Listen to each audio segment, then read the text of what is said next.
I stopped going out to dinner. I stopped going out dancing. I stopped getting my nails done, stopped getting my hair done. And every 2 weeks when Ella Unified paid me, I wrote a check to my dream. And I wrote in the memo line, funding my dream. And I would mail the check to the bank, Wells Fargo. And I mailed a check to myself every 2 weeks for 3.5 years. My family thought, that I was smoking on drugs. Like, she ain't going out. She eating beanies and weenies all week. We think she on drugs, but she's not getting any smaller, so maybe not. And I went to the bank after 3.5 years. This is the story you're talking about. I walked in the bank. I said, I'm just gonna check and see where that account is, because I wouldn't open the statements, because my mother used to say when I was growing up, girl, this money burn in my pocket. And I'm like, I think money hot, and it goes, thank you so much. And it goes away fast. So I'm not gonna open the statement because I don't wanna know how much money I have, because I didn't have a healthy relationship to money. I didn't even know a relationship with money. So while I'm at these trainings, they just kept saying save. So I'm like, okay, I'm gonna save. I didn't need the money that I was writing checks for, because it was the money I used on my nails and my hair. And then every check I wrote to myself, I made a challenge with myself that it had to be 5% more than the next check. Wow. Than the previous check. So I didn't really know how to calculate the 5%. So I'm like, well, I'll just add $30. I'll just add $60. I really didn't know anything about it. Then I went out and got a second job. And I started working in the evenings, less on my business and more out on jobs, so I can write a bigger check. So I learned how to live on $31,000. That's all I was living on, $31,000. We can make it, we got it. I sold my Altima I had at the time. I bought an old Ford Explorer.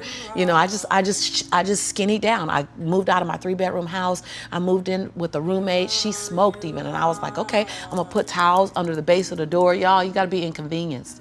I put towels on the base of the door so the smoke wouldn't come in the room with me and my son. We slept side by side in the same bed. Went from a 3-bedroom, 3-bathroom house, 2-story, to a roommate, because I was willing to write a check to fund my dream. And I kept writing, funding my dream, funding my dream, funding my dream. And I walked in the Wells Fargo 3.5 years later, and I gave her my name. I said, hi, my name is Lisa Nichols. And she's like, you the funding my dream lady. I was like, yeah. So all these tellers came running around. The manager came around, because I guess everybody had processed a check or two. Right. And they were like, we all been wondering, like everybody wants to know, what's the dream you funded? And I was like, I don't know, but it's gonna cost some money. I think I got a little money now to fund the dream. And so I said, I just came to get my balance and to see where it is, because I haven't opened any of the statements. They were like, what? I said, no, I haven't opened any of the statements because money burns my mama's pocket, so it might burn my pocket, so I don't want to spend it. So she wrote the balance down. You know how they write the balance down, and she turned it and passed it to me, and I looked at it, and I said, no, ma'am, my name is Lisa Shante Nichols. This is my social security number. I don't even want that money because y'all gonna want it back, and I don't want to get in trouble, so can you just give me my account? Because I didn't know anyone in my family that had $5,000 in their account, $10,000 in the account.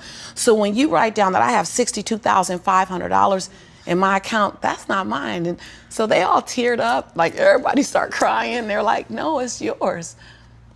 I looked down at my son, Jelani, who was 5 years old now, and I said, Jelani, I think life is gonna change for you and mommy. Oh. My son said, Mommy, can we finally go to McDonald's now?